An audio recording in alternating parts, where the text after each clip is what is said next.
Hi hello నమస్తే welcome to విజయ మా ఊరు ఆడియో బుక్స్ ఛానల్. నేను విజయలక్ష్మిని. ఫ్రెండ్స్, నవల స్రవంతిలో ప్రముఖ రచయిత్రి శ్రీమతి అంగులూరి అంజనీదేవి గారి ఈ దారి మనసైనది నవల ధారావాహికగా మీకు వినిపిస్తున్నాను కదా. మరి ఈ నవల స్వాతి పత్రికలో సీరియల్గా వచ్చిన నవల. సో మరి ఈరోజు మీకోసం ఈ దారి మనసైనది నవల ఆడియో రెండో భాగం. రోజులు గడిచిపోతున్నాయి. ఎగ్జామ్స్ నోటిఫికేషన్ రావడంతో చదువుతో కుస్తీ పడింది దీక్షిత. చదువు తప్ప ఆమెకి ఇంకేమీ గుర్తుకు రావడం లేదు. చదువే ఆశ, చదువే శ్వాస అయింది.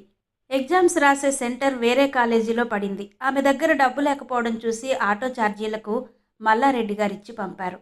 ఎగ్జామ్స్ అన్నీ బాగా రాసింది దీక్షిత. ఎగ్జామ్స్ రాయడం పూర్తి కాగానే అంతటితో ఆ కాలేజీకి తనకి బంధం తెగిపోయినట్టు అనిపించింది. బాధపడుతూ అక్కడున్న లెక్చరర్స్ని పలకరించింది. ప్రిన్సిపల్ బ్లెస్సింగ్స్ తీసుకుంది. చివర్లో ఫిజిక్స్ లెక్చరర్ మల్లారెడ్డి సార్ని కలవడానికి ఆయన ఇంటికి వెళ్ళింది. ఆయన ఆ రోజు పేపర్లో వచ్చిన అడ్వర్టైజ్మెంట్ చూపించాడు. ఇందులో షార్ట్ టర్మ్ ఎంసెట్ కోచింగ్ ప్రభుత్వం కల్పిస్తున్నట్టు సమాచారం ఉంది, ఓసారి చూడు అన్నాడు. దీక్షిత వెంటనే ఆ పేపర్ని చేతిలోకి తీసుకుని చూసింది. ఆ అడ్వర్టైజ్మెంట్ ఆమెలో డాక్టర్ని కావాలన్న కోరికకు జీవం పోసింది. మల్లారెడ్డి లెక్చరర్ సహాయంతో ఎంసెట్ కోచింగ్కి అప్లై చేసింది. దానికి సంబంధించిన మిగతా బాధ్యతల్ని ఆ లెక్చరర్కి అప్పచెప్పి పాకాల వెళ్ళింది. ఒకవేళ తనకి ఎంసెట్లో మంచి ర్యాంక్ రాకపోతే ఎలా అన్న ఆలోచన, వేదన ఎక్కువైంది దీక్షితలో. అందుకే ఒకరోజు బాగా ఆలోచించి, నాకు కార్పొరేట్ కాలేజీలో కోచింగ్ ఇప్పించండి నాన్న అంది తండ్రితో దీక్షిత. సోమన్న అప్పుడే పొలం నుంచి వచ్చి స్నానం చేసి ఆరు బయట చీకట్లో పడుకుని, పొలంలో పైరునంతా పురుగు తినేస్తుంది, మందులకి డబ్బులెలా, ఈ ఒక్కసారికి సర్పంచ్ గారిని అడిగితే అని ఆలోచిస్తున్నాడు. దీక్షిత మళ్ళీ అడగడంతో బాధగా చూశాడు. కూతురి కోరిక వినగానే ప్రపంచమంతా ఎండిపోయి ఒక్క నీటి చుక్క కూడా దొరకనట్టు నాలుక పిడచగట్టుకుపోయింది సోమన్నకు. ఎంతో ఆశగా పొలంలో పైరు పెట్టుకున్నాడో అంతే ఆశతో కూతుర్ని చదివించుకోవాలని కూడా ఉంది. కానీ పురుగు పట్టకముందు భూదేవికి పసుపు రాసినట్టున్న తన చేను ఈరోజు కళ్ళ నీళ్లు తెప్పిస్తుంటే కూతురి కోరిక ఆకాశంలో పుష్పమై కనిపిస్తోంది. కన్నబిడ్డల్ని చదివించుకోవాలని, వాళ్ళ అభివృద్ధిలోకి వస్తే నేను నీరు పోసి పెంచిన చెట్టు ఫలాలే కదా ఇవి అని మురిసిపోతూ గర్వపడాలని ఎవరికైనా ఉంటుంది. కానీ తన పరిస్థితి అలా లేదు. ఇప్పుడు తనెంత నిస్సహాయ స్థితిలో ఉన్నాడో ఎవరికీ అర్థం కాదు. తన బాధ, తనలో కలిగే ఆందోళన ఎవరూ అర్థం చేసుకోరు. ధనవంతుడికి చీమ కుట్టినా సిటీ అంతా తెలుస్తుంది. మరి తనలాంటి వాడిని పాము కాటేసినా ఎవ్వరూ పట్టించుకోరు అని మనసులో అనుకున్నాడు. అసలే డబ్బుకి ఇబ్బందిగా ఉంది దీక్ష, నిన్న కాలేజీలో చేర్పించడం కుదరదు. నీ చదువుకి ఏ ర్యాంక్ వస్తే దానికి తగిన కోర్సులోనే జాయిన్ అవ్వు, అంతకన్నా ఎక్కువగా ఆలోచించకు అన్నాడు సోమన్న. అలా అంటున్నప్పుడు, అయ్యో నా బిడ్డ అడిగిన చదువును చదివించలేకపోతున్నానే అన్న బాధతో ఆయన గొంతు బొంగురుపోయింది. ఇన్నాళ్ళు ఏ ఖర్చు లేకుండానే చదివింది. ఒక్కరోజు కూడా అది కావాలి ఇది కావాలి అని అడగలేదు. ముఖ్యంగా డబ్బు తనిస్తేనే తప్ప ఒక్కసారి కూడా చేయి చాపి అడగలేదు. అలాంటి కూతురు పుట్టాలంటే ఎన్ని జన్మలు పుణ్యం చేసుకోవాలి. బాధపడుతున్నావా నాన్న అంటున్న దీక్షితకి ఆ చీకట్లో తండ్రి ముఖంలో భావాలు కనిపించడం లేదు.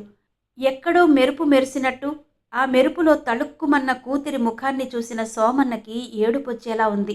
తనెంతో తెలివైనదని, ప్రతి విషయాన్ని తనతో చెప్పుకుంటూ ఎంతో ఉత్సాహంగా పనులు చేసుకోవడం తప్ప మరో ధ్యాస లేని తన తండ్రి ఇప్పుడింత నిరాశగా, నిర్లిప్తంగా, నిశ్శబ్దంగా ఉండడం దీక్షితకి బాధగా ఉంది. జీవితం ఆటుపోట్లమయం. అందులో సుఖదుఖాలు, లాభ నష్టాలు, గెలుపోటములు సహజం. పుట్టడం, పెరగడం, కోరినది లభించకపోవడం కూడా సహజమే. బాధ లేకుండా జీవితమే లేదు. జీవితం అంటేనే ఏడుపు, కన్నీరు, చిరునవ్వులు. జీవితం ఎప్పుడూ కన్నుల పండుగ కాదు, చక్కని విందు కాదు, అదొక స్థితి. బాధపడకు నాన్నా అంటూ అక్కడే నిలబడితే తండ్రి ఇంకా బాధపడతాడని లోపలికి వెళ్ళింది దీక్షిత. సమస్యలు మనిషిని వయసుకు మించి ఎదిగేలా చేస్తాయి. 10 రోజులు గడిచాక ఫిజిక్స్ లెక్చరర్ మల్లారెడ్డి దీక్షితకి షార్ట్ టర్మ్ కోచింగ్కి సీట్ వచ్చినట్టు ఉత్తరం రాశాడు. ఆమెకి ఏదైనా ఇబ్బంది అనిపించినప్పుడు తనకి కాల్ చేయమని తన మొబైల్ నెంబర్ ఇచ్చాడు. ఆమె సీటు పొందిన కాలేజీలోని తన మిత్రుని నెంబర్ కూడా ఇచ్చాడు. అన్ని దానాల కన్నా విద్యాదానం గొప్పది. అన్నం పెడితే అప్పటికప్పుడే అరిగిపోతుంది. కానీ విద్య చెబితే బ్రతికి ఉన్నంతకాలము తృప్తే. ఆ తృప్తిని కోరుకునే మల్లారెడ్డికి మనసులోనే కృతజ్ఞతలు తెలుపుకుంది దీక్షిత. ఇంట్లో అందరితో కలిసి వెళ్ళాలనుకుంది. కానీ డబ్బులు లేక మహదీర్ అన్నయ్యను మాత్రమే తీసుకెళ్ళింది. ఆ కోచింగ్ కాలేజీ భద్రాచలం దగ్గర కృష్ణాసాగర్ అనే ఊరిలో ఉంది. అది ట్రైబల్ ఏరియా. ఆ ఏరియా ఎక్కడుందో ఆమెకు తెలీదు. ఆమె లక్ష్యం మాత్రమే ఆమె కళ్లకు కనిపిస్తోంది. ఆమె తల్లిదండ్రుల ఆశీస్సులతో, మల్లారెడ్డి గారి సహాయంతో అన్నయ్యను తోడుగా తీసుకుని మణుగూరు ప్యాసింజర్ ట్రైన్ ఎక్కింది. కొత్తగూడెంలో ట్రైన్ దిగి బస్సు ఎక్కి పాల్వంచలో దిగింది. అక్కడ ఆటో ఎక్కి కిన్నెరసాని వైపు వెళ్ళింది. అప్పటికే చీకటి పడింది. అక్కడికి చేరిన తర్వాత కోచింగ్ అక్కడ కాదని తెలియగానే కంగారు పడింది. ఏం చెయ్యాలో తోచలేదు. ఆ రాత్రికి బయటెక్కడైనా ఉందామనుకున్నారు. కానీ హోటల్లో ఉండాలంటే డబ్బులు లేవు. వెంటనే మల్లారెడ్డి సార్కి కాల్ చేసింది. ఆయన వెంటనే అక్కడున్న హాస్టల్ వాళ్ళకి ఫోన్ చేశాడు. ఆమె గురించి చెప్పాడు. ఆమెకు ఆ రాత్రి అకామిడేషన్ ఇమ్మని రికమెండేషన్ చేశాడు. ఆ రాత్రి ఆమె అక్కడే ఉండిపోయింది. ఎప్పుడో మధ్యాహ్నం తిన్న తిండి తిందామంటే చుట్టూ ఏమీ దొరకలేదు. రాత్రంతా ఆకలితో అలాగే పడుకుంది. కానీ ఆమెను తన దృఢ సంకల్పమే ఆ రాత్రి అక్కడ ఉండేలా చేసింది. ఉదయాన్నే కృష్ణాసాగర్ అడ్రస్ తెలుసుకుని అక్కడికి బయలుదేరింది. మల్లారెడ్డి గారి మిత్రుని సహాయంతో కోచింగ్ కాలేజీలో అడ్మిషన్ తీసుకుంది. ఆమెను అక్కడ వదిలి మహదీర్ వెళ్ళిపోయాడు. అది బాగా ట్రైబల్ ఏరియా. ఎండాకాలం కావడం వల్ల ఎండలు వెలియ తాండవం చేస్తున్నాయి. అంతేకాక వాటర్ సరిగ్గా లేకపోవడం, రాత్రి టైంలో హాస్టల్లో కరెంటు సప్లై లేకపోవడం చాలా ఇబ్బందిగా మారింది. డే టైంలో మాత్రమే చదువుకోవడానికి వీలుగా ఉంది. వాళ్ళ కాలేజీ నుండి ఇంకో అమ్మాయి అక్కడికి రావడంతో దీక్షితకి చిన్నపాటి కాన్ఫిడెన్స్ వచ్చింది. కానీ ఆ హాస్టల్ పరిస్థితులు ఆమెకు అనుకూలించలేదు. వెంటనే వాళ్ళ అన్నయ్యకు ఫోన్ చేసింది. అదే రోజు బయలుదేరి ఆ రాత్రికి హాస్టల్కి వచ్చాడు మహదీర్. చెల్లి దగ్గర కూర్చున్నాడు. నువ్వు కష్టపడకుండా దేన్ని సాధించలేవు దీక్ష. ఈ నెల రోజులు నీది కాదన్నట్టుగా కష్టపడు. రేపొచ్చే ఫలితాన్ని చూసుకుని ఇప్పుడు నువ్వు పడ్డ కష్టం గుర్తొచ్చి గర్వపడతావు అని మహదీర్ ఆమెను మోటివేట్ చేశాడు. ఆ నెల రోజులు తన క్లాస్మేట్ తను కలిసి గ్రూప్ డిస్కషన్ చేస్తూ వీధి లైట్ల క్రింద కూర్చుని చదువుకున్నారు. చదువు విషయం ఎలా ఉన్నా భోజనానికి వాటర్కి ఇబ్బందిగా అనిపించింది. ఇక అక్కడ ఉండలేక పరీక్షకు 6 రోజుల ముందు హన్మకొండలో జులైవాడలో ఉన్న వాళ్ళ అన్నయ్య రూమ్కి వెళ్ళింది దీక్షిత. మే 4న కాకతీయ మెడికల్ కాలేజీలో ఎంసెట్ ఎగ్జామ్ రాసింది. ఆ పరీక్ష రాస్తున్నంతసేపు అదే కాలేజీలో తనకి సీటు రావాలన్న కోరిక, వస్తుందన్న నమ్మకం ఆమెలో కలిగాయి. ఎలాంటి తొందర ఆతృత లేకుండా స్థిరమైన తృప్తితో ఆత్మవిశ్వాసంతో రాసింది. సాధించాలన్న తపన ఉంటే సాధించలేనిది ఏదీ లేదు. అలాగే ధైర్యాన్ని కోల్పోతే ఇక కోల్పోవడానికి కూడా ఏమీ మిగలదు. దీక్షిత ధైర్యశాలి. నెల రోజుల తర్వాత ఎంసెట్ ఫలితాలు వెలువడినాయి. దీక్షితకి 8,000లో ర్యాంక్ వచ్చింది. 8,000లో ర్యాంక్ వచ్చినా ఆ ర్యాంక్ ఆమెను ఏదో ఒక కోర్సులో సీటు వస్తుందని సంతోషపరిచినా తన ఆశయాన్ని మాత్రం నిరుత్సాహపరిచింది. అందుకే మహదీర్ దగ్గరకు వెళ్ళి, అన్నయ్య, నేను తప్పకుండా డాక్టర్ కావాలి. ఈసారి కష్టపడి ర్యాంకు తెచ్చుకుంటాను. నాకు లాంగ్ టర్మ్ కోచింగ్ ఇప్పించండి అని అడిగింది. మహదీర్ చెల్లెలి ఆశలపై నీళ్లు చల్లలేకపోయాడు. తండ్రి దగ్గరకు వెళ్ళి, చెల్లిని భూమి అమ్మైనా కార్పొరేట్ కాలేజీలో కోచింగ్ ఇప్పిద్దాం నాన్నా అన్నాడు మహదీర్. అది విని సోమన్న సరే అన్నాడు. ఒక ప్రముఖ కాలేజీలో స్క్రీనింగ్ టెస్ట్ ఉందని పేపర్లో సమాచారం చదివింది దీక్షిత. ఆ టెస్ట్ రాయడానికి అన్నయ్యను తీసుకుని విజయవాడ వెళ్ళింది. ఆమెకు ఆ టెస్ట్లో మంచి మార్కులు వచ్చాయి. అందుకే 10,000 రూపాయలు తగ్గించి ఇంటెన్సివ్ కోచింగ్కి అడ్మిషన్ ఇచ్చారు. విజయవాడ కాలేజీలో మయూర్ భవన్ క్యాంపస్లో దీక్షితని చేర్చారు. అక్కడ ఉదయాన్నే 5 గంటలకి నిద్ర లేవాలి. కాలకృత్యాలయ్యాక 6 గంటలకే తరగతులు మొదలవుతాయి. 8 గంటలకే టిఫిన్, 12:30 వరకు క్లాసులు, 12:30 తర్వాత ఫ్రీ టైం. రిలాక్స్ అయ్యాక 2:30కి స్టడీ అవర్స్ మొదలు. ఈవినింగ్ 5కి స్నాక్స్, మళ్ళీ 2 గంటలు స్టడీ అవర్స్, 8కి డిన్నర్, తర్వాత 8 నుండి 11 వరకు night study hours. Dikshita over time చేసి నైట్ 12 వరకు చదివేది. క్లాస్లో తన కష్టానికి ఫలితంగా టాప్ 10లో ఉండేది. వాళ్ళ క్యాంపస్ ఇన్ఛార్జ్ ఆమెను పిలిచాడు. ఇలాగే కష్టపడి చదివితే గమ్యాన్ని చేరుకోగలవు అని మోటివేట్ చేశాడు. ఆ కాలేజీలో వచ్చే ప్రతి లెక్చరర్ ఏదో విధంగా ఆమెను మోటివేట్ చేశారు. ఆమె ఆలోచనలు పక్కదారి పట్టకుండా ఆమెను తన ఆశయం వైపు సాగేటట్టు చేశారు. ఆ ఒక్క సంవత్సరం వ్యవధిలో ప్రతి 3 నెలలకి ఒకసారి క్యాంపస్ డైరెక్టర్ డాక్టర్ బిఎస్ రావు గారు, ఝాన్సీ లక్ష్మీబాయి గారు క్యాంపస్ విద్యార్థులను చక్కగా మోటివేట్ చేసేవాళ్ళు.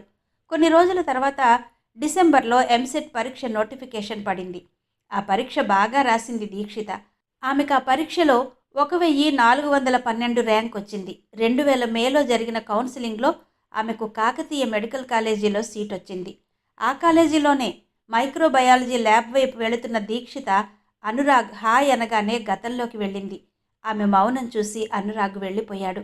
కొద్దిసేపు అయ్యాక సంజన కనిపించి హాయ్ అనడంతో గతంలో నుంచి బయటకొచ్చి తను కూడా హాయ్ చెప్పింది దీక్షిత.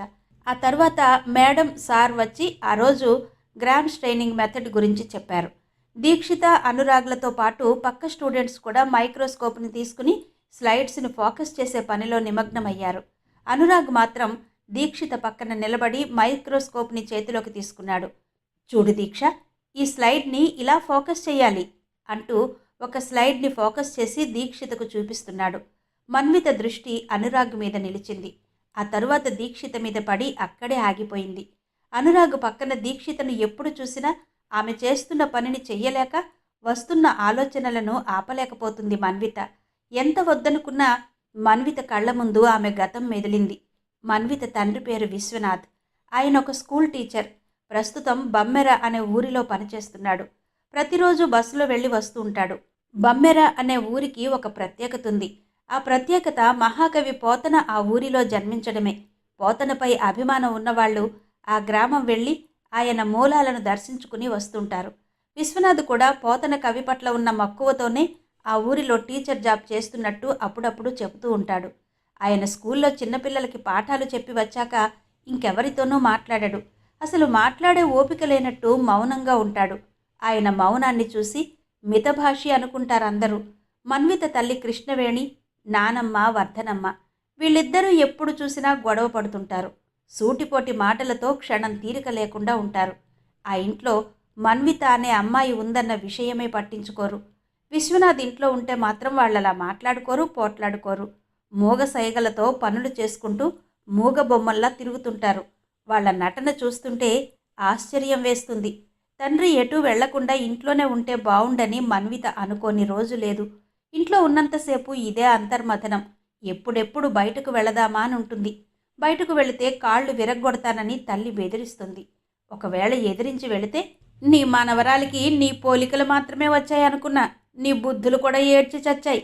ఆ రోజుల్లో నువ్వు కూడా ఇలాగే బయట తిరుగుళ్ళు తిరిగేదానివా? దగ్గర కూర్చోబెట్టుకుని భయం చెప్పుదానికి. నా కోపం వస్తే చంపేస్తాను. ముఖ్యంగా మగపిల్లలతో ఆటలు నాకు నచ్చవు అంటూ వర్ధనమ్మ మీదకి పోతుంది కృష్ణవేణి. మగపిల్లలతో ఆటలనేవి మా రోజులు మీ రోజులని కాదు, ఏ రోజుల్లోనైనా ఉంటాయి కృష్ణవేణి. చిన్నప్పుడు మగపిల్లలతో తెగ ఆడిన వాళ్ళు కూడా పెద్దయ్యాక వాళ్ళ పిల్లల్ని ఆడనివ్వరు, ఆంక్షలు పెడతారు. అలా పెడితేనే మంచి తల్లి కింద లెక్క. ఆ తల్లి భయంగా పెంచుతుందని లోకం కూడా అనుకోవాలి కదా. కానీ ఏ టైంలో ఏది చెయ్యాలో అది చెయ్యడం ధర్మం. ఇప్పుడు నా ధర్మం ఏమిటంటే అంటూ వర్ధనమ్మ ఇంకా ఏదో అనబోయింది. ఇచ్చిన లెక్చర్ చాలు కానీ దాని సాక్స్లు ఎక్కడున్నాయో వెతికివ్వండి అంటూ కిచెన్లోకి వెళ్ళి ఒక గిన్నె తీయబోయి ఇంకో గిన్నె తీస్తూ ఉన్న గిన్నెలన్నీ క్రింద పడేసింది కృష్ణవేణి. తల్లి పడేసిన ఆ గిన్నెల చప్పుడుకి ఒక్క క్షణం చెవులు మూసుకుంది మన్విత. ఆ సాక్సులు నేను వెతుక్కుంటాను మమ్మీ. నానమ్మకెందుకు పనులు చెప్తావు? నీకింకేం పని లేదా? ఎప్పుడు చూసినా నానమ్మని ఏదో ఒకటి ఆనందే ఉండలేవా? నువ్వు ప్రశాంతంగా ఉండవు, మమ్మల్ని ప్రశాంతంగా ఉంచవు. చచ్చ, ఇంట్లో ఉండాలంటేనే కంపరంగా ఉంది అంటూ చకచక బుక్స్ తీసి బ్యాగ్లో పెట్టుకుంది. గుడ్డుపోయి పిల్లని వెక్కిరించడం అంటే ఇదే. ఎక్కడికి పోతాయి బుద్ధులు? ఏ నక్షత్రాన కడుపును పడ్డావో కానీ నన్ను ఏదో ఒకటి అనకుండా ఉన్నావా? ఒక్కరోజైనా నా మాట విన్నావా? నా పెళ్ళైన కొత్తలో నీ మేనత్త కూడా ఇంతే. ఎప్పుడు చూసినా నా వెంట పడి నన్ను వేపుకు తినేది అంటూ తన ఆడపడుచును గుర్తు చేసుకుంటూ గొనగడం మొదలుపెట్టింది కృష్ణవేణి. తల్లి మాటలు వింటూ సాక్సులు తొడుక్కుని షూస్ వేసుకుంది. గబగబా బ్యాగ్ను భుజాలకు తగిలించుకుని పరిగెడుతున్నట్టే స్కూల్కి వెళుతుంటే, అయ్యో అయ్యో, తిని వెళ్ళవే, లంచ్ బాక్స్ తీసుకెళ్ళవా? ఇప్పుడు తినక మధ్యాహ్నం తినక ఎలా ఉంటావే అంటూ వీధి మలుపు తిరిగేదాకా వెంబడించింది కృష్ణవేణి. తల్లివైపు చూడాలన్నా చిరాకు వేసి అలాగే స్కూల్ వైపు వెళ్ళింది మన్విత. వరంగల్ పబ్లిక్ స్కూల్ దగ్గరకు వెళ్ళగానే స్కూల్ పిల్లల్ని వదిలే ఆటోలు, కార్లు, స్కూటర్లు, పిల్లల్ని స్కూలుకు నడిపించుకుంటూ వచ్చే అమ్మలు, అమ్మమ్మలు, తాతయ్యలు కిటకిటలాడుతున్నారు. మన్విత అందర్నీ తప్పించుకుంటూ నడవడం అలవాటైన దానిలా భుజాలకున్న బ్యాగును సరిచేసుకుంటూ స్కూల్ లోపలికి అడుగు పెడుతుంటే నీరసంగా అనిపించి టిఫిన్ తినలేదన్న విషయం గుర్తొచ్చింది. అసెంబ్లీ మొదలవడంతో ప్రేయర్కి సంబంధించిన లైన్స్ ఫామ్ అయ్యాయి. డ్రమ్స్ సౌండ్ లయబద్ధంగా వినిపిస్తుంటే పిల్లలంతా ఎక్సైజులు చేశారు. యూనిఫామ్లో ఉన్న ఆ పిల్లలు నీరెండలో మెరిసిపోతున్నారు. ఆ తర్వాత పిల్లలతో గ్రేట్ మెన్ గురించి పబ్లిక్ స్పీచ్ ఇప్పించారు. అనురాగ్ చాలా చక్కగా స్పీచ్ ఇచ్చాడు. ఎక్స్టర్నల్ కాంపిటీషన్ కోసం వెళ్ళి ప్రైజులు తెచ్చుకున్న పిల్లలకి మిగతా పిల్లలకు తెలియడం కోసం అనౌన్స్ చేసి ప్రైజులు ఇచ్చారు. ఆ ప్రైజుల్లో ఎక్కువ అనురాగ్కి వచ్చాయి. వందే మాత్రం అయ్యాక ప్లెడ్జ్ జరిగింది. ప్లెడ్జ్ అయ్యాక మన్విత స్పృహ తప్పి కింద పడింది. మన్విత వెనకాలే ఉన్న అనురాగ్ ఆమెను తన చేతులతో లేపి స్టేజ్ మీద కూర్చోబెట్టాడు. మన్విత కూర్చోలేక అలాగే ఒరిగి పడుకుంది. ఆమెకు కళ్ళు తిరుగుతున్నాయి. మిగతా పిల్లలు భయంతో బిక్కుబిక్కుమంటూ నిలబడ్డారు. అనురాగ్కి ఏం చెయ్యాలో తోచక ఒక్క క్షణం కంగారుగా చూశాడు. వెంటనే తన వాటర్ బాటిల్ తెచ్చి మూత తీసి కొన్ని నీళ్లను తన చేతిలోకి వంపుకుని మన్విత ముఖం మీద చల్లాడు. నీళ్లు ముఖం మీద పడగానే ఉలిక్కి పడ్డట్టు కనురెప్పల్ని ముడుచుకుని తర్వాత కళ్ళు విప్పి అనురాగ్ను చూసింది. స్కూల్ టీచర్ హడావిడిగా వాళ్ల దగ్గరకొచ్చి ఏమైంది అంటూ మన్విత చెయ్యి పట్టుకుని చూసింది. అప్పటి వరకు ఆత్రంగా మన్వితనే చూస్తున్న పిల్లలంతా టీచర్ రాగానే ఎవరు క్లాసులోకి వాళ్ళు వెళ్ళిపోయారు. కొద్దిసేపు రిలాక్స్ అవ్వు, తగ్గిపోతుంది అంటూ క్లాసులోకి వెళ్ళిపోయింది టీచర్. అనురాగ్ మాత్రం అక్కడే ఉన్నాడు. ఇప్పుడు ఎలా ఉంది అన్నాడు. ఆకలిగా ఉండడంతో కడుపును చేత్తో నొక్కుకుంటూ ఇట్స్ ఓకే అంది. లేచి క్లాసులోకి నడవబోతూ మళ్ళీ అలాగే కూర్చుంది. అనురాగ్ వెళ్ళి తన స్నాక్స్ బాక్స్ తెచ్చి అందులో నుంచి బిస్కెట్స్ తీసి మన్వితకు తినిపించాడు. వద్దనకుండా తిన్నది మన్విత. తింటున్నంతసేపు తల్లి నానమ్మ మాటలే గుర్తొస్తూ కళ్ళు చెమర్చాయి. ఏం కాదు, భయపడకు అంటున్న అనురాగ్ వైపు చూస్తూ వాటర్ బాటిల్ చేతిలోకి తీసుకుని మూత తీస్తూ తల వంచుకుంది. వాటర్ తాగు, క్లాసులోకి వెళ్దాం అన్నాడు అనురాగ్. వాటర్ తాగి అతని వెంట క్లాసులోకి వెళ్ళింది మన్విత. అనురాగ్ మన్విత 10th క్లాస్ చదువుతున్నారు. ఒకే క్లాస్ అయినా వాళ్ళిద్దరి మధ్య చెప్పుకోదగిన పరిచయం లేదు. క్లాస్లో ఆ చివరన ఒకరు కూర్చుంటే ఈ చివరన ఒకరు కూర్చుంటారు. అతను వేసే జోకులకి చేసే పనులకి క్లాసులో అందరూ నవ్వుతున్నా ఆమెకి ఇంటి దగ్గర విషయాలు గుర్తొస్తూ అందరిలా ఎంజాయ్ చేయలేక మూడీగా ఉంటుంది. ఆమెనెవరూ కదిలించరు. ఎవరి ధ్యాసలో వాళ్ళు హ్యాపీగా ఉంటారు. లంచ్ టైంలో ఫ్రెండ్ బ్రతిమాలడంతో ఆమె బాక్స్లో ఉన్న అన్నం కొంచెం తిన్నది మన్విత. సాయంత్రం గ్రౌండ్లో అందరూ ఆడుతున్నా మన్విత వెళ్ళలేదు. క్లాస్ రూమ్లో అలాగే కూర్చుంది. స్కూల్ బెల్ కొట్టగానే ఆలోచిస్తూ అడుగేయడంతో బెంచి తట్టుకుని క్రింద పడింది మన్విత. అప్పుడు కూడా అనురాగ్ ఆమెను లేపడం యాదృచ్ఛికంగానే జరిగింది. మన్విత మోచేయి మోకాళ్ళు కొట్టుకుని ముఖ్యంగా గడ్డం చిట్లి రక్తం కారుతుంటే మోచేతిని గడ్డాన్ని అతనే కర్చీఫ్తో తుడిచాడు. ఏంటి, ఈరోజు పడిపోవడమే పనిగా పెట్టుకున్నావా అంటూ తన బెంచ్మేట్ అంటుంటే కన్నీళ్లు తుడుచుకుంటూ ముఖానికి మోచేతిని దగ్గరగా పెట్టుకుని దెబ్బవైపు చూసుకుంటూ ఉఫ్ ఉఫ్ అనుకుంది మన్విత. పిల్లలంతా పుస్తకాలున్న బ్యాగుల్ని వాటర్ బాటిల్ని భుజాలకి తగిలించుకుని ఒక చేత్తో లంచ్ బాక్స్ ఉన్న చిన్న సైజు ప్లాస్టిక్ బుట్టను పట్టుకుని ఆటోల వైపు కార్ల వైపు పరుగులు తీస్తుంటే మన్వితకి నడవాలంటే కష్టంగా అనిపిస్తోంది. ఆమె ఇబ్బందిని గమనించి మా కార్లో వెళ్దాం రా మన్విత, మీ ఇంటి దగ్గర డ్రాప్ చేస్తాను అన్నాడు అనురాగ్. ఈ లోపలే అనురాగ్ బ్యాగును తీసుకుని కారులో పెట్టాడు డ్రైవర్. మన్వితకి నడుస్తుంటే మోకాళ్ళు చురుక్కుమంటూ మంటగా ఉంది. అనురాగ్ చెప్పిన మాట వినడమే బెటర్ అనుకుంది. మాట్లాడకుండా కారెక్కింది. అనురాగ్ మన్విత వెనక సీట్లో కూర్చున్నారు. రోడ్డు వైపు చూస్తున్న అనురాగ్ని చూస్తూ అనురాగ్ మీ ఇల్లెక్కడా అంది మన్విత. ఇదే మా ఇల్లు అని అనురాగ్ అంటూ ఉండగానే కారు ఆగింది. అనురాగ్ కారు దిగుతుంటే నేను మీ ఇంటికి రావచ్చా అంది. నేను కూడా అదే చెబుదామనుకుంటున్నా, రా మన్విత అంటూ క్రిందికి దిగి కారు డోర్ పట్టుకుని పిలిచాడు. మన్వితకి అప్పుడే ఇంటికి వెళ్ళాలని లేదు. ఇల్లు గుర్తొస్తేనే ఒక విధమైన దడ. వెళ్లకుంటే తల్లి ఊరుకోదు, ఎదురు చూస్తుంది. ఎదిగిన పిల్ల ఇంటికి రాకుంటే ఏమీ పట్టనట్టు కూర్చుంటారే, మీ కూతుళ్లను కూడా అప్పట్లో ఇలాగే వదిలేశారా అంటూ నానమ్మను కేకలేస్తుంది. నానమ్మను చూస్తుంటే ఎద్దు పుండు గుర్తొస్తూ తల్లి మాటలు కాకి ముక్కులా అనిపిస్తాయి. ఎంత బిజీగా ఉన్నా మాటల్లో పొడిచే పని తల్లి కరెక్ట్గా చేస్తుంది. అందుకే కారు దిగి అనురాగ్తో లోపలికి వెళ్ళింది మన్విత. మమ్మీ, ఈ అమ్మాయి నా క్లాస్మేట్, పేరు మన్విత అని వెంటనే మన్విత వైపు చూస్తూ, మన్విత మా మమ్మీ, కాలేజీలో బోటనీ లెక్చరర్ అన్నాడు అనురాగ్. క్రీమ్ కలర్ గద్వాల్ చీరలో మల్లెపువ్వు సున్నితత్వం, పారిజాత సౌరభం కలగలిపినట్టుంది ప్రియబాంధవి. నమస్తే ఆంటీ అంది మన్విత. మన్వితను చూసి, అయ్యో ఈ దెబ్బలేంటి అంటూ మన్విత చేతిని తన చేతిలోకి తీసుకుంది ప్రియబాంధవి. అప్పటికప్పుడే మన్విత మోచేతికి గడ్డానికి అయిన గాయాలను క్లీన్ చేసి ప్లాస్టర్ వేసింది. అనురాగ్ మన్విత ఫ్రెషప్ అయ్యారు. వాళ్ళిద్దరూ తినడానికి వేడివేడిగా ఉప్మా పెసరట్టు పెట్టి పాలిచ్చింది ప్రియబాంధవి. మౌనంగా పాలు తాగుతూ ఆ ఇంటి వాతావరణాన్ని మనసులోనే రికార్డు చేసుకుంటోంది మన్విత. పాలు తాగడం అయ్యాక, రా మన్విత, నా గది చూద్దూ గాని అన్నాడు అనురాగ్. నేను వెళ్తాను అనురాగ్ అని అనాలను ఉన్నా అనురాగ్ గదిని చూసి వెళ్లాలన్న కుతూహలంతో ప్రియబాంధవి కూడా చూడమనడంతో అనురాగ్ గదిలోకి వెళ్ళింది మన్విత. చదువుకునే పుస్తకాలతో ఆ గది సింపుల్గా ప్రశాంతంగా ఉంది. మన్విత కళ్ళను పెద్దవి చేసి కుతూహలంగా చూసింది.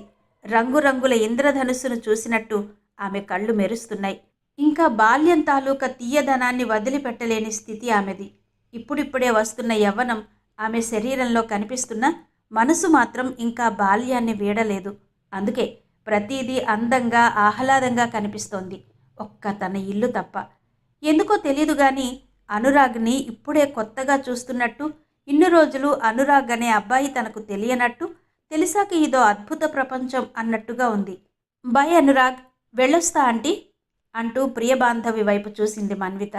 అప్పుడప్పుడు వస్తూ ఉండు మన్విత అంది ప్రియబాంధవి. అప్పుడప్పుడు కాదు, ఎప్పుడూ రావాలనిపించేలా ఉందా ఇల్లు, వాళ్ళ అభిమానం. కారులోంచి దిగుతున్న కూతుర్ని చూసి ముఖం చిట్లించింది కృష్ణవేణి. మన్విత కారు దిగగానే కారు వెళ్ళిపోయింది. మన్విత లోపలికొస్తుంటే, ఎవరిదే ఆ కారు అంది కృష్ణవేణి. ఆమె గొంతులో ఏమాత్రం మృదుత్వం లేదు. ఒక డబ్బాలో రాళ్లేసి కొట్టినట్టే ఉంది. అంతవరకు ఉన్న ప్రసన్నత మాయమై స్వర్గంలో నుంచి నరకంలోకి వచ్చినట్టు అనిపించింది మన్వితకి. నా ఫ్రెండ్ అనురాగ్ది అంది మన్విత. ఫ్రెండ్ అన్న పదం కృష్ణవేణికి నచ్చలేదు. వెంటనే మన్విత చెంప చెళ్ళుమంది. కార్లుండే ఫ్రెండ్స్ ఎందుకే నీకు? శక్తికి తగ్గ మాటలు, స్థాయికి తగ్గ స్నేహాలేనా నీవి? ఒళ్ళు చీరేస్తాను ఇంకెప్పుడైనా కారులో వస్తే అంది. గడ్డం దగ్గర నొప్పనిపిస్తే తల్లి ముఖంలోకి చూస్తూనే చేత్తో మెల్లగా తడుముకుంది. ఈ ప్లాస్టర్ ఏంటని గాని, ఈ దెబ్బలేంటని గాని అడగని తల్లిలో ఇంతకన్నా ఎక్కువగా ఆశించినా ఫలితం ఉండదనుకుంది. ఏడ్చినా వేస్ట్ అని బ్యాగ్ని విసురుగా బెడ్ మీదకి విసిరేసింది. రెండు చేతుల్ని ఒళ్ళో పెట్టుకుని సైలెంట్గా కూర్చుంది. మాట్లాడవే అంటూ గద్దించింది కృష్ణవేణి. ఏం మాట్లాడాలి? నీ మాటల్లో ఏముందని మాట్లాడాలి? నేను అనురాగ్తో వెళ్ళి వాళ్ళ ఇంటికి వెళ్ళినప్పుడు వాళ్ళ మమ్మీ నీలాగా మాట్లాడలేదు. టిఫిన్ పెట్టింది, పాలిచ్చింది, దెబ్బ తగిలిందని చూసి ప్లాస్టర్ వేసింది. మరి నువ్వు అలాంటి పనులేమీ చెయ్యలేదు, పైగా ఏదేదో మాట్లాడుతున్నావు అంది మన్విత. వాళ్ళిద్దరి మాటల్లో తలదూరిస్తే తనకే గతి పడుతుందో ముందే తెలిసిన దానిలా ఒక పక్కకు ఉంది వర్ధనమ్మ. అదిగో ఆ ముసల్ది కూడా నీలాగే ఇంట్లో వాళ్ళని ఈసరించి బయట వాళ్ళని ఆకాశానికి ఎత్తేస్తుంది. ఎక్కడికి పోతాయి బుద్ధులు అంటూ అక్కడి నుంచి వెళ్ళిపోయింది ఆవిడ. తండ్రిని చూడగానే ప్రాణం లేచొచ్చినట్టయింది మన్వితకి. ఆయన దగ్గరగా వెళ్ళి కూర్చుంది. ఉదయం స్కూల్లో తను పడిపోయిన దగ్గర నుండి ఇప్పటి వరకు ఏం జరిగిందో తండ్రితో చెప్పింది. అనురాగ్ వాళ్ళ మమ్మీ బోటనీ లెక్చరర్ అని కూడా చెప్పింది. మౌనంగా విని కూతురి వైపు జాలిగా చూశాడు విశ్వనాథ్. కొద్ది రోజులు గడిచాక, ప్రియా ఆంటీ చాలా మంచిది నాన్న, అప్పుడప్పుడు నన్ను రమ్మని చెప్తుంది. వెళితే మమ్మీ తిడుతుందని భయం. వాళ్ళింటికెళ్ళి అనురాగ్తో కలిసి చదువుకుంటాను నాన్న, మమ్మీని తిట్టొద్దని చెప్పండి ప్లీజ్ అంది మన్విత. మన్వితను అర్థం చేసుకున్నాడు విశ్వనాథ్. తనెప్పుడో పొద్దున్న స్కూలుకు వెళ్తే రాత్రి వస్తాడు. పిల్లలు ఎదుగుతున్న కొద్దీ ప్రపంచం తెలీదు, జ్ఞానం విస్తరించాలి. అప్పుడప్పుడు ప్రియబాంధవి మేడం లాంటి వాళ్ళ నీడ సోకితే తన బిడ్డ బాగుపడుతుందన్న నమ్మకం కలిగింది విశ్వనాథ్కి. సరేనమ్మా, మీ మమ్మీతో నిన్నేమీ అనొద్దని చెబుతాను.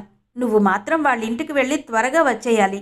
ఆడపిల్లవు కదా, ఎవరిళ్లలోనైనా ఎక్కువసేపు ఉండకూడదు అన్నాడు విశ్వనాథ్. ప్రతిదానికి ఆడపిల్లవు కదా అంటారెందుకు వీళ్ళు? ఆడపిల్లలు అబ్బాయిలతో ఆడకూడదు, ఎవరిళ్లలోనైనా ఎక్కువసేపు ఉండకూడదు. మరిలా చేసేవాళ్ళంతా చెడిపోయినట్టయితే చెడిపోని వాళ్ళు ఎంతమంది? ఆడపిల్ల తిరిగినా చెడిపోదు, తిరక్కపోయినా చెడిపోదు అని వీళ్లకు ఎవరు చెబుతారు?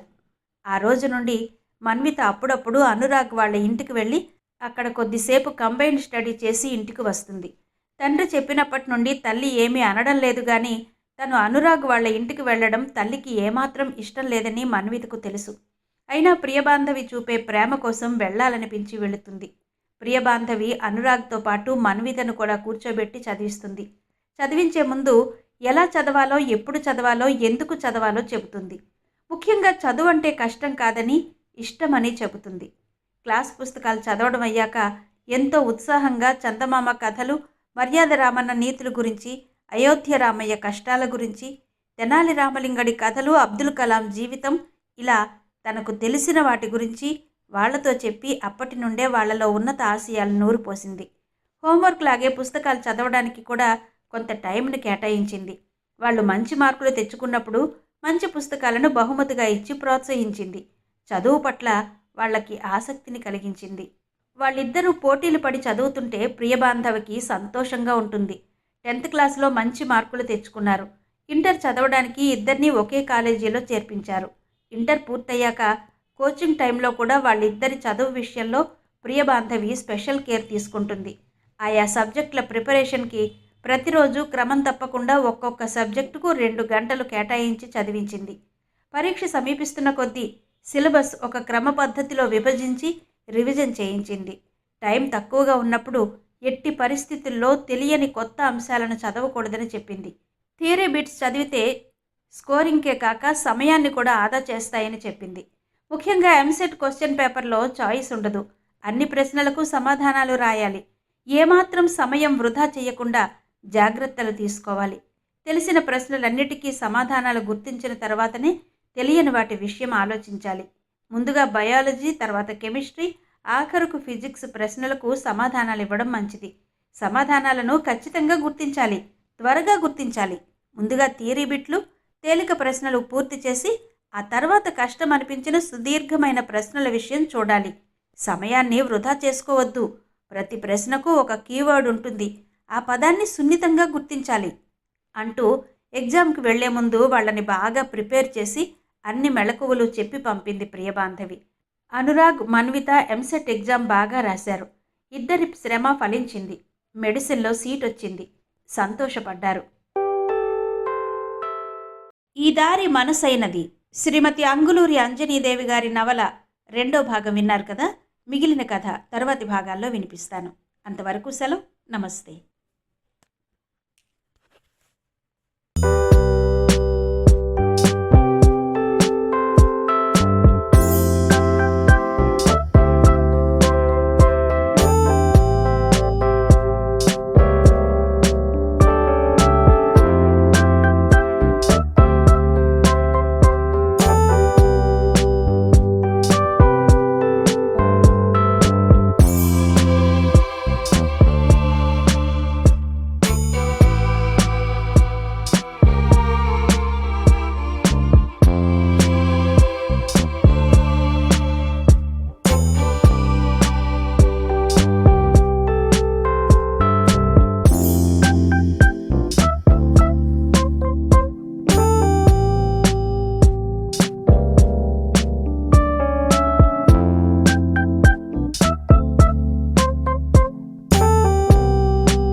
ఈ దారి మనసైనది శ్రీమతి అంగులూరి అంజనీదేవి గారి నవల 2వ భాగం విన్నారు కదా. మిగిలిన కథ తర్వాతి భాగాల్లో వినిపిస్తాను. అంతవరకు సెలవు. నమస్తే.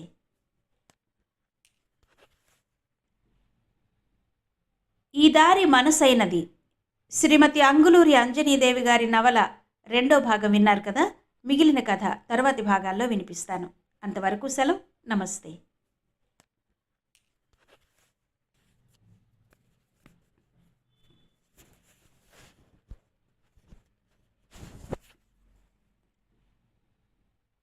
ఈ దారి మనసైనది శ్రీమతి అంగులూరి అంజనీదేవి గారి నవల రెండో భాగం విన్నారు కదా. మిగిలిన కథ తర్వాతి భాగాల్లో వినిపిస్తాను. అంతవరకు సెలవు. నమస్తే. భాగాల్లో వినిపిస్తాను. అంతవరకు సెలవు. నమస్తే. అంజనీదేవి గారి నవల రెండో భాగం విన్నారు కదా. మిగిలిన కథ తర్వాతి భాగాల్లో వినిపిస్తాను. అంతవరకు సెలవు. నమస్తే. భాగం విన్నారు కదా. మిగిలిన కథ తర్వాతి భాగాల్లో వినిపిస్తాను. అంతవరకు సెలవు. నమస్తే. అంతవరకు సెలవు. నమస్తే. గారి నవల రెండో భాగం విన్నారు కదా. మిగిలిన కథ తర్వాతి భాగాల్లో వినిపిస్తాను. అంతవరకు సెలవు. నమస్తే. రెండో భాగం విన్నారు కదా. మిగిలిన కథ తర్వాతి భాగాల్లో వినిపిస్తాను. అంతవరకు సెలవు. నమస్తే. శ్రీమతి అంగులూరి అంజనీదేవి గారి నవల రెండో భాగం విన్నారు కదా. మిగిలిన కథ తర్వాతి భాగాల్లో వినిపిస్తాను. అంతవరకు సెలవు. నమస్తే. భాగాల్లో వినిపిస్తాను. అంతవరకు సెలవు. నమస్తే. అంతవరకు సెలవు. నమస్తే. భాగం విన్నారు కదా. మిగిలిన కథ తర్వాతి భాగాల్లో వినిపిస్తాను. అంతవరకు సెలవు. నమస్తే. మిగిలిన కథ తర్వాతి భాగాల్లో వినిపిస్తాను. అంతవరకు సెలవు. నమస్తే. అంజనీదేవి గారి నవల రెండో భాగం విన్నారు కదా. మిగిలిన కథ తర్వాతి భాగాల్లో వినిపిస్తాను. అంతవరకు సెలవు. నమస్తే. రెండో భాగం విన్నారు కదా. మిగిలిన కథ తర్వాతి భాగాల్లో వినిపిస్తాను. అంతవరకు సెలవు. నమస్తే. భాగాల్లో వినిపిస్తాను. అంతవరకు సెలవు. నమస్తే. శ్రీమతి అంగులూరి అంజనీదేవి గారి నవల రెండో భాగం విన్నారు కదా.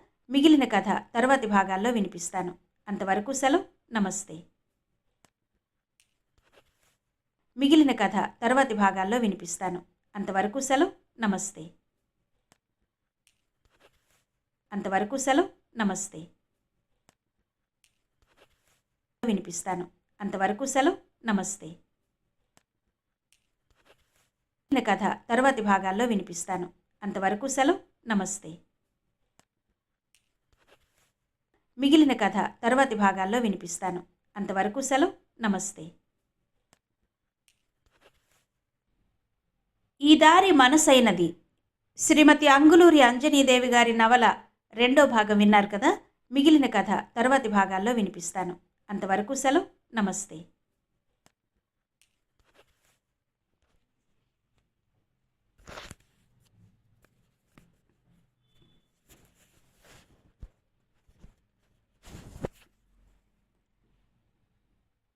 ఈ దారి మనసైనది. శ్రీమతి అంగులూరి అంజనీదేవి గారి నవల రెండో భాగం విన్నారు కదా. మిగిలిన కథ తర్వాతి భాగాల్లో వినిపిస్తాను. అంతవరకు సెలవు. నమస్తే. భాగాల్లో వినిపిస్తాను. అంతవరకు సెలవు. నమస్తే. మిగిలిన కథ తర్వాతి భాగాల్లో వినిపిస్తాను. అంతవరకు సెలవు. నమస్తే. విన్నారు కదా. మిగిలిన కథ తర్వాతి భాగాల్లో వినిపిస్తాను. అంతవరకు సెలవు. నమస్తే. తర్వాతి భాగాల్లో వినిపిస్తాను. అంతవరకు సెలవు. నమస్తే. శ్రీమతి అంగులూరి అంజనీదేవి గారి నవల రెండో భాగం విన్నారు కదా. మిగిలిన కథ తర్వాతి భాగాల్లో వినిపిస్తాను. అంతవరకు సెలవు. నమస్తే.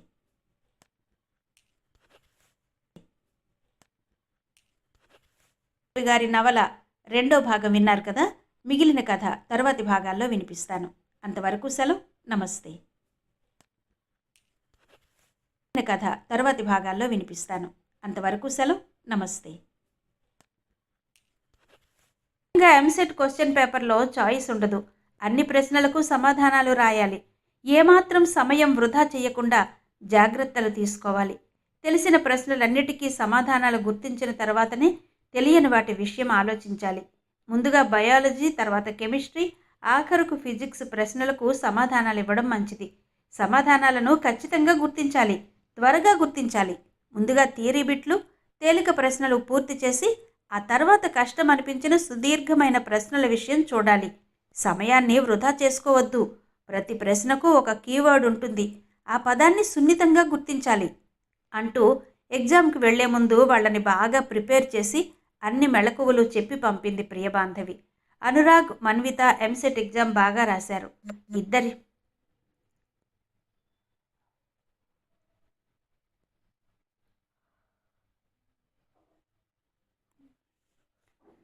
అనురాగ్, మన్విత ఎంసెట్ ఎగ్జామ్ బాగా రాశారు. ఇద్దరి శ్రమ ఫలించింది. మెడిసిన్లో సీట్ వచ్చింది. సంతోషపడ్డారు.